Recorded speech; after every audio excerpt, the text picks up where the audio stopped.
Well, good morning.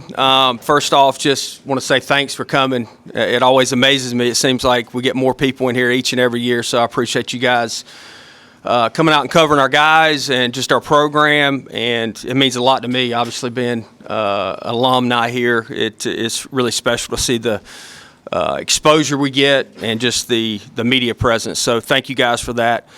To start with, it's exciting. We get to start full team practice on Friday. We got our banquet on Saturday. You really have about 3 weeks to play one another and get ready for our first game. So our guys are fired up. They've done a really good job. This has been a good of a team as far as showing up and going about their business the right way. It's been really refreshing as a head coach when your assistant coaches and your players, man, they're just showing up each and every day with a ton of intent and energy and executing what we ever throw at them. And it's been really nice to see. So I'll open up for questions. Ready for the hard ones, I guess. I go. Coach, just given how last year went, especially beginning, what did y'all learn from maybe some of the early struggles that y'all had last year that you maybe can apply this year? Well, I woke up this morning, I said, well, I don't think there's been a publication that has ranked this preseason in the top 10, so that's been our Achilles heel in 2017, I think, last year. I'm just kidding. I don't buy into that stuff, but last year there was just a lot of distractions, man, to be honest with you, and everybody, I'm sure, wants to point to, us losing one of our best players, but there was a lot of distractions behind the scenes you guys didn't see, and a lot of drama, to be quite honest with you, and it was a lot to manage. I thought our guys, once they decided to play as one unit, did a really good job, and that was the fun part. The 20-game winning streak, a lot of people will call and say, hey, what did you say to them? And I said, I didn't say anything to them. I just got stepped back and got out of the way and let them play baseball, and that was really fun to be a part of. Do you try, I don't know, to be more hands off? I don't know if that's the right word, just based on how the end of last year went, or you change it from year to year? Well, I've had to be more hands-off with my knee and stuff, so that's been fun to watch our leaders take over, and our assistant coaches, they've been tremendous, AK and Coach Palumbo and Colby and Blake and Heath, so they've done a really good job.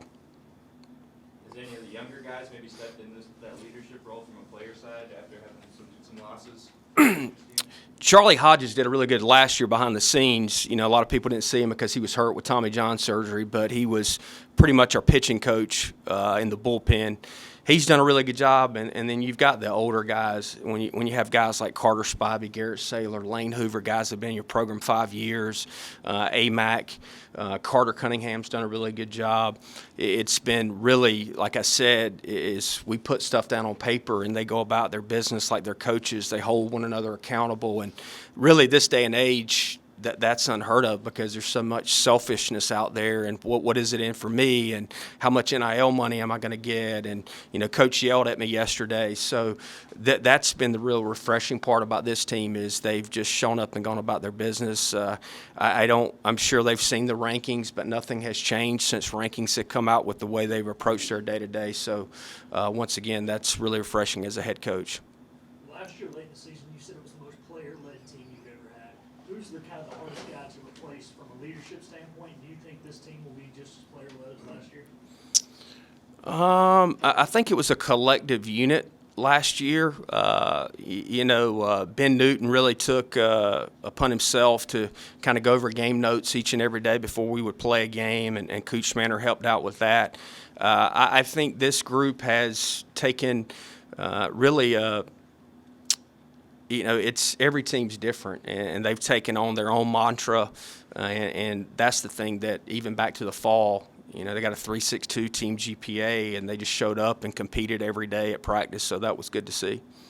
Cliff, you talked about drama and distractions. I know you've also, the team and you personally have dealt with some real trials, life and death type situations. How does, kind of going through those types of things, what does that do for a team and its culture and dynamics? Well, seeing Parker Bird come to the facility and just, with a smile on his face, and him being at practice when he can, when he doesn't have PT and stuff, I mean, if that doesn't, put things into perspective, then I don't know if you've got a pulse. So that's been, awesome. I mean, he makes me better. He makes our team better. Obviously, it was a very tragic moment, But I tell you what, of all the people it could ever happen to, he's taken and ran in a very positive way. And he's not just affecting our team, he's affecting people all around the country in a positive way. Can you take us back to that day, just how crazy it was and everything that went on there? Well, we had a recruit on campus, and, of course, I don't answer my phone with the recruit, but we're finishing up. I had just finished up offering him a scholarship, and my phone just kept ringing in my watch, and I looked down, and it's Jeff Bird. It was on a Saturday. And I knew once, like, the third time he was calling that it wasn't good, so I just told the recruit and his parents I had to step away. And Jeff obviously was in a panic and said, hey, I need you to get over to the emergency room. So I dropped whatever I was doing and got in my car, and I actually beat Parker there to the emergency room. I never could see Parker, but I was there.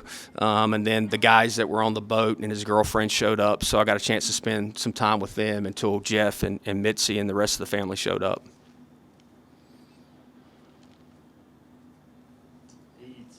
Parker seems to want to, play baseball again. Obviously, he's hitting, he's doing a lot of that stuff.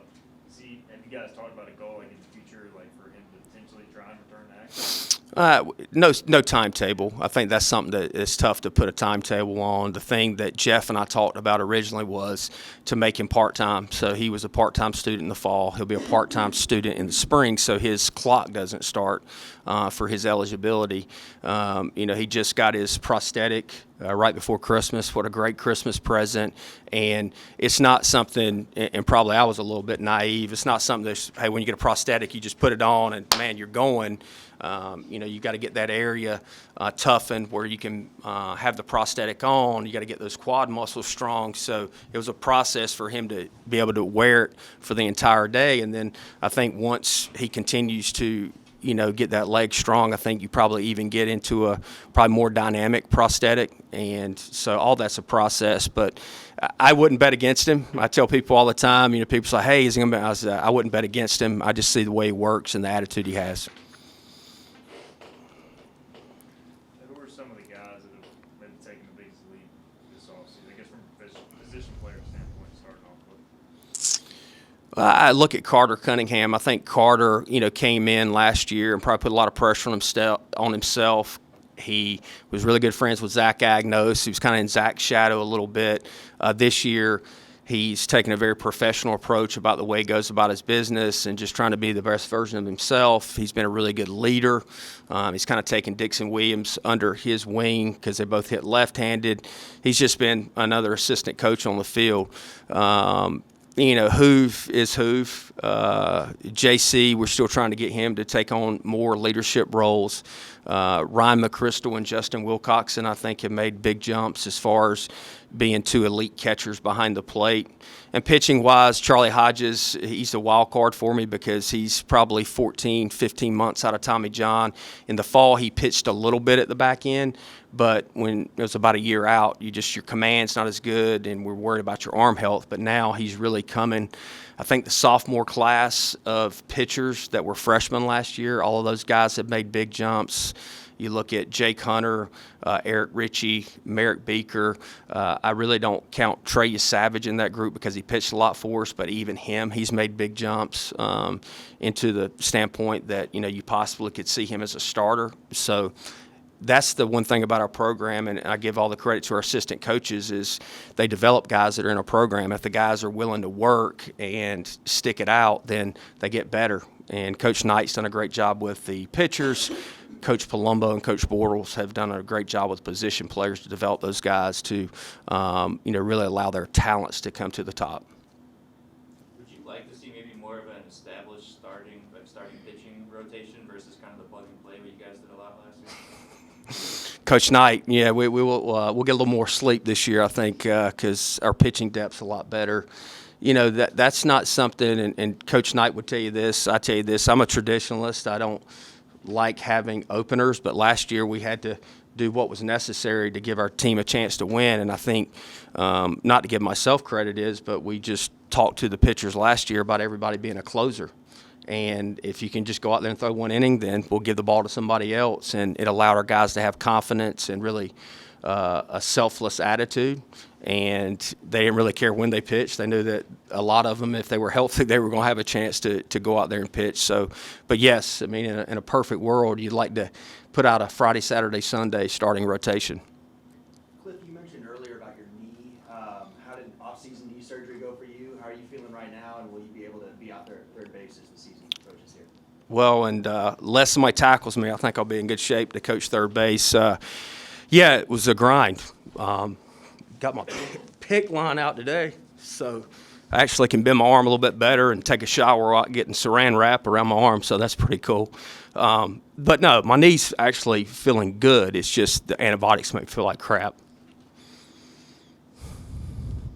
Coach, shortstop-wise, is that something where you kind of see that going into the season as kind of a, I don't know, open competition or something like that? Or just something that will have to play itself out for somebody to kind of establish himself there? I can only imagine what the message board's questions about shortstop are. We'll have a very quality guy that runs out there, but you might see multiple faces. Joey Barini really in the first few weeks we've been back has done a great job. He's playing with a lot more confidence. Coach Palumbo's done a great job with him, continuing to get him better defensively. Connor Rasmussen, same thing. Him and Nate Chrisman both have continued to develop as freshmen with Coach Palumbo and look a lot better. And AMAC could go over there. I mean, Dixon Williams has done a good job at third base. AMAC's one of the best defenders in the country, I would say, at third base, but he also can play shortstop. So you could see a lot of different guys, and those guys need to just be the best versions of themselves because they all kind of bring a little bit something else to the table. They're all different in their own way. When you have freshmen, like last year, a couple of pitchers come to mind, Jacob Jenkins, Cowart, when they have success so early, what's maybe some of the challenges to continuing that into their sophomore year? For JC just to be himself, I told him if he put up the same offensive production as he did last year, that's enough, but continue to take more leadership roles. You'll probably see him starting in center field to start off with just because of his personality, his vocalness in center field. He's a long strider, so he'll probably play a little more shallow than you've seen center fielders play in the past because he really goes back on the ball really well, and he's got a plus arm. But just to be himself and not try to, be unbelievable, just keep coming every day and trying to get a little bit better. I think that's the biggest thing. I think when they try to do too much, a lot of times it can kind of snowball on them for sure. Is his personality kind of, I don't know what the word is, but just in a game where a lot of it is failure, I mean, he just seems so upbeat, and that kind of helped him out. He's a very unique individual in a positive way. I don't know if I've met anyone like Jacob Jenkins Cowart. He puts a smile on my face. He's an energy giver. He makes our team better, even if he's not doing anything at the plate offensively. He is a fiery, emotional guy, which I like. I mean, I like guys that mean something to him, and it means something to him. And so it's fun to be around. Coach, y'all got to add, the Alec Burleson plaque to the MLB law. So what was it like kind of watching him play last year, get the opportunity to see that come to fruition? Well, I was more worried about him. Everybody would call me and ask me when Burley was getting called up. So when I would talk to him, I said, well, I can only imagine what people are asking you. If they ask me, that's the first question they ask me. And just keeping them in a positive mindset and, hey, you're doing what you need to do. It's a business. They'll call you up when they want to call you up, and you can't get frustrated when other guys are getting called up. But being able to fly the staff out there and being on the field for BP, thank Mike Schilt for that. He got us BP passes. I didn't want to ask Burley for BP passes. He'd only been up for like 3 days. So we just asked for tickets from Burley and then BP passes from Mike Schilt and to spend some time with him. It was a very quick trip, but we got to hang out with him on the field for BP and then hung out with him for about 15, 20 minutes after the game. And, he didn't get to play, but it was just awesome to see him in that Cardinals uniform and know how much, he meant to ECU baseball.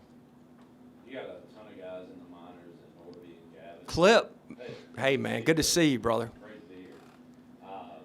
Guys getting close to maybe getting that call up, but to have a guy hitting a home run in Major League Baseball, like how big of a recruiting pitch is that? How interested are kids in seeing stuff like that when you talk to them? To be honest with you, I got no idea what kids are interested in anymore. What makes them make decisions, what makes parents help them make decisions or not help them make decisions, but it can't hurt. and for him to do it after Pujols' 700th was pretty awesome from my standpoint. So, our guys have gone out there and done a good job. It's great to see Gavin do what he's doing and Norby doing what he's doing, and I just want those guys to keep putting their head down and go to work, and so we can see them up in the big leagues very shortly as well. Carter Spivey's gotten some buzz, and obviously he's kind of a leader on your pitching staff. How is he leaning into that and just the expectations? Spivey's just gone about his business as he did last year, when nobody really expected anything of him, and we all know how that turned out. And he's been through a lot of adversity here. Nobody will remember it, especially after last year, but for him to, come back and really want to be a part of our team when he could have went somewhere else, that means the world to me. And our teammates see that, and they respect him for that, and he's continued to get better with Coach Knight, so definitely, he'll have the opportunity to, pitch on Friday nights for us. There's still a few weekends here to see that competition unfold, but just having a guy that's a fifth-year senior that has been out there in pretty much every situation you can imagine, and had success, and then also had not success early in his career, so that gives us a comfort level. Is there a guy you're kind of hoping steps into like what Bryson Worrell did for you in the lineup last year? Because, he couldn't not hit most of the time. Well, Bryson, the last month, you guys saw it. That's as special of a month that I've seen here at East Carolina. He, carried us a lot offensively for sure. Going into last year, we talked to the hitters, and I think our offensive lineup will be very similar this year. There'll be a lot of guys that can hit 5 to 10. We never expected somebody to hit 20 last year, but we felt like there were some guys that hit 5 to 10 and some double-digit guys, and I feel like our offense will do the same this year. We'll have some guys that can run, some guys that will hit doubles, and then some guys that hit home runs as well. Coach, you had a lot of lefty hitters last year. Y'all probably have that again this year. Do you look at maybe some of the younger right-handed guys that come to the program as maybe somebody that can help balance that a little bit as you go on?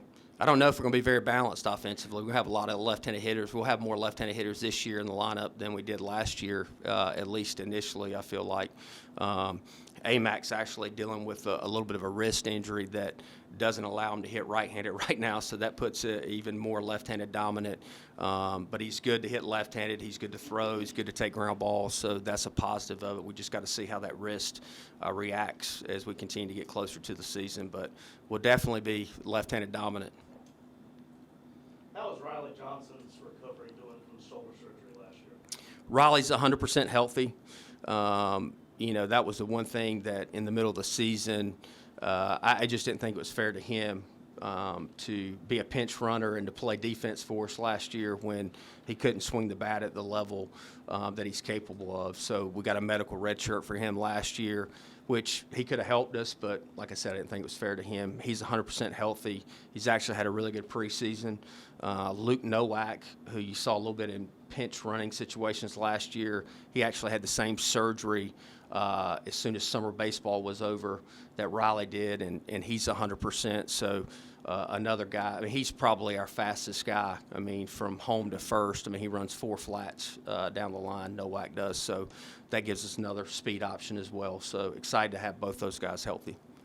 Any transfer portal guys that are going to make an impact right away, Coach? Childress is still kind of up in the air. He's still battling some arm stuff. Tyler Brott from VMI has looked really good, and Willie Lumpkin from Winthrop has looked really, really good. The thing that has been the most important thing to me is that they've really fit in well with our guys and have really bought into our culture. The portal will not be somewhere that we live. We'll pick up a piece here and there if we need to in a situation where the draft hurt us a little bit last year, and those guys have done a tremendous job. Coach, y'all been pushing, obviously, the third base, kind of left field expansion a while. What type of progress have y'all made? And then once y'all get that done, how much will that add to your program? Well, nobody lets me know the financial stuff. I feel like I should know since the money I donated, so Ryan Robinson needs to give me an update. So he's not in here, but I guess he'll see this. So I think it's going really well. We've had a lot of people step up big. I think the banquet will help, getting in front of people once again, and I think baseball season will help. I know that we're really close to being sold out again season ticket-wise.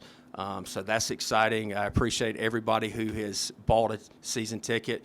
Hosting regionals and super regionals definitely doesn't hurt that, because everybody wants to have a seat if we're able to host a regional or super regional again. So that's exciting. But just to appreciate the passion that the Pirate fans have for us. How do you see the conference as a whole? Are they going to be more competitive, normal? What does this year kind of look like from what you see?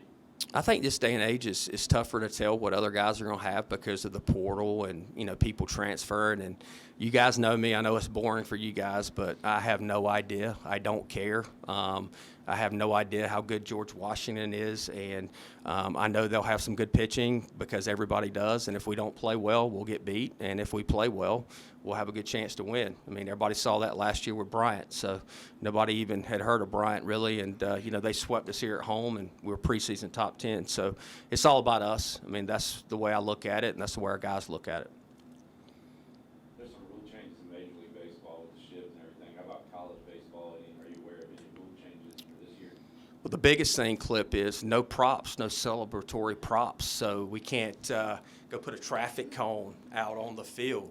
You can do it. No sledgehammer. You got to do it in the dugout. So I got to talk to our guys about that. So that back in the day they had a little party room when guys hit home run. They'd shut that door in the mud room. So they might have to go back to doing that. And then the 20-second clock, they're making more of an emphasis on that. So pitchers can't just step off like they did last year and kind of fake a throw. You can do that one time per batter, but now you've got to start your windup, or in your set position, you got to be delivering the ball in under 20 seconds, which I don't really know how that's going to go. The reason I haven't put a clock up in the outfield with the 20-second clock is because if that thing goes to zero, they're going to call it. But if there's nothing out there, then there's at least a chance that they might give you a second, if they're on a watch. So those are the two biggest things. They're trying to speed up the pace of play, just like Major League Baseball. But as of right now, we can still shift. Anything else for Coach? Thank you, guys.